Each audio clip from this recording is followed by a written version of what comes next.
All right, guys, welcome back. Today we're going to do Freedom Fighters issue number 14. This is well, almost the last. It's not the last. And because it has only 15 issues, 15, right? And then it stops. The story is over. Now, I'm really enjoying Freedom Fighters, but I must say this issue is probably the most uninteresting and boring. And I'm going to show you why. Also, we're getting introduced to Batgirl and Batwoman. So I thought, wait a minute. Yeah, we have a Batwoman in the past that looked, well, this one. Her name is Kathy Kane. Now, Kathy Kane, in recent years is redheaded and a lesbian, right? Now, I looked it up if this has anything to do. Maybe it's a mother or something, but no. It seems that Catherine Kathy Kane was introduced in 1956 in Detective Comics. I'm reading here from the Wikipedia here right now, in which she was introduced as a love interest for Batman in order to combat the allegations of Batman's homosexuality arising from the controversial book Seduction of the Innocent. And then during the Crisis on Infinite Earth storyline from 1985, it was established that she was outside of the main continuity. So I thought, what? Seduction of the Innocent? So I just looked that up too. And it's, before we go in, I have to explain something.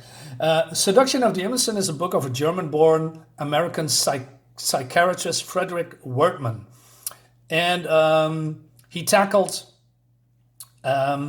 hidden sexual themes, images of female nudity concealed in drawings, or Batman and Robin as gay partners were met with derision with the comic industry. Wedham claims that Wonder Woman had a bondage subtext, was somewhat better documented, as her creator William Moulton Marston had admitted as much, however.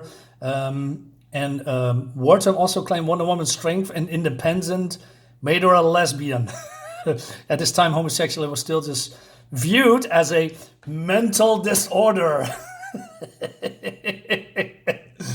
All right, now you are up to date, guys. Now, the funny thing is that the modern Catherine Kate is actually a lesbian. So instead of, hooking her up with Batman for not being him gay, they made her a lesbian in modern comics. All right. Anyway, so we had some kind of a carnival, Kane's Kolossal Karnival, and we have Barbara Gordon here and Kathy and the rest of the crew of the Freedom Fighters. They don't know each other, by the way, but they thought, hey, let's have some fun here, right? And so these two have a thing for Sandy here, right? So they're going into this roller coaster, and the other one says, hey, have fun, and but Daryl and is this Firebrand? I believe Firebrand. Not sure what his name. Said, "Hey, we're gonna have something to eat because the Superman lookalike is not very happy." Right? He says, "Come on, Daryl, stop looking like you lost your best friend. Just because a guy like me decides to hook up with your freedom fighters on a permanent basis doesn't mean Martha should too. She's got a job, responsibility. She can't just throw away them." She could if she wanted to. Do me a favor, Riley. Stop preaching to me. Gotta face the facts. I'm in love with Martha, but she's not really in love with me. Yeah, that could drive a guy nuts. Anyway, he says, hey, slow down. Will you? Getting mad isn't going to solve anything. I saw what Martha went through for you. What do you know about women? You spent the last 12 years living alone in the woods. Fighting bears? Anyway, so they are here at the roller coaster, and they are bickering about. So Sandy says, hey, this is going to be fun. It'll be more fun if we were not squeezed in. If a certain large gentleman would sit in the seats behind us, that is. It would just be just as comfortable if we removed a string beam like yourself. Say, this is cozy. So she just ignore all this bickering. And then this guy plants a bomb, and then, oh no, we have trouble on the carnival. And they are changing, right? Did you hear something? No, and I wish I wasn't hearing you. Oh, Happy, stop being so nasty. We gotta stop the car, Sam. If they reach the top of that hill and start the descent, it'll be all over. So they are grabbing people here, right? And so the human bomb here jumps in front of this cart, but he's only human. I mean, he has human strength, but he has now the power of 1,000,000 megaton bomb. Anyway, and people starting to panic. Oh my gosh, the track's been broken. Why do I always sound like a dumb broad in this situation like this? Well, you are very aware of yourself.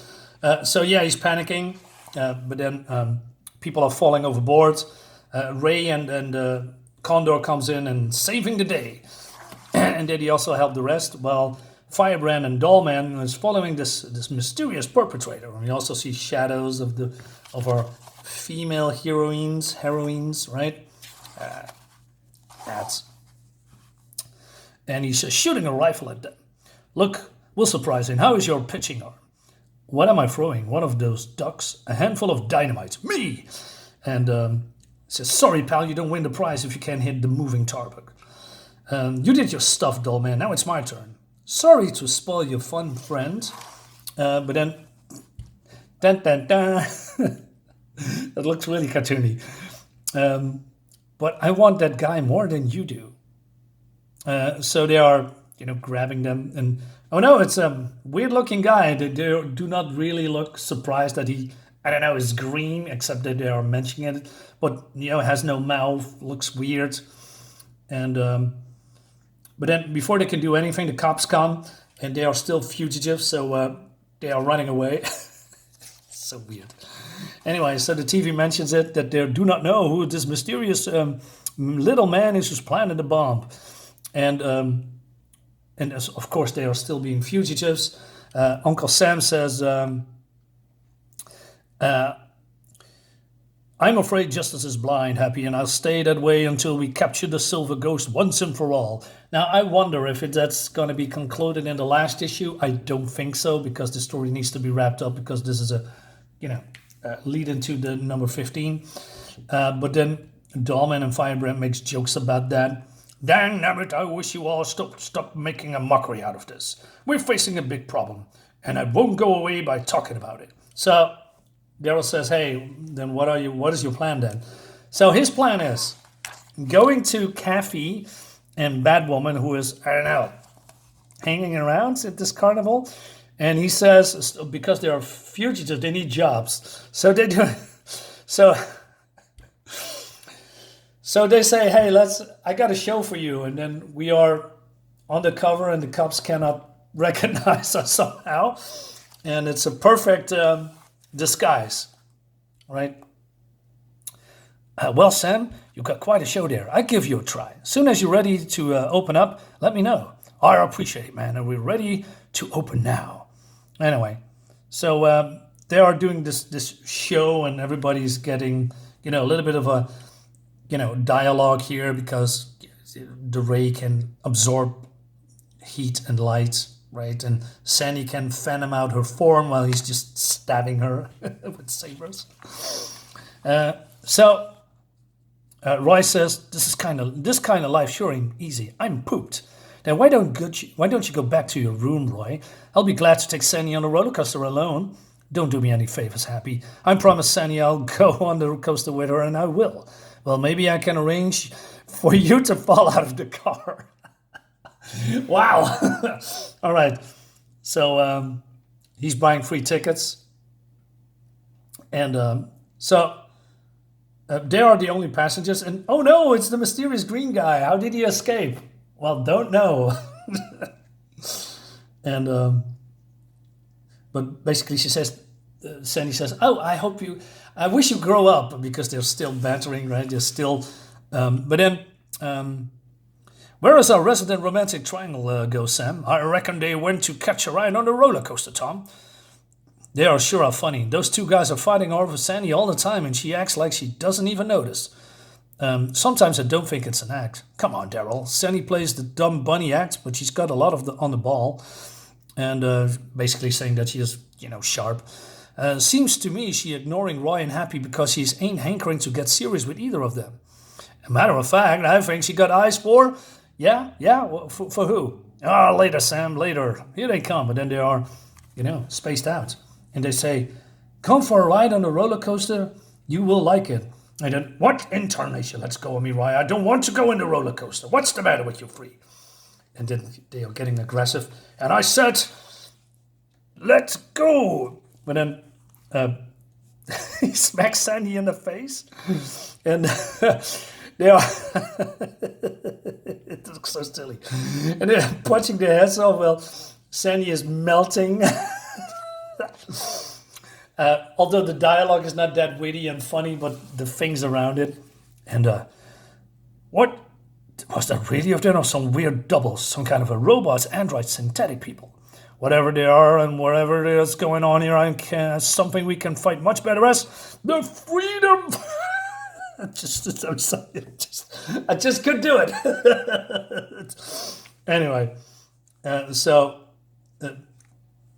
Uncle Sam is having a talk with Kathy Kane. Lady, there's something awful rotten around here, and I got a feeling you're hiding something. That's the end, and that leads us to the next book of the Freedom Fighters, the last one, and it's gonna be a hoot. Is that how you say it? Not the best. I wish they go back to the Silver Ghost thing. Try to catch him and having a big battle with him. Unfortunately, that's probably not the case, unless this is a really short story and in the end they catch him, but I'm not sure. I'm going to read this a little bit later. So guys, let me know in the comments what you think about this, and see you next time. Bye-bye.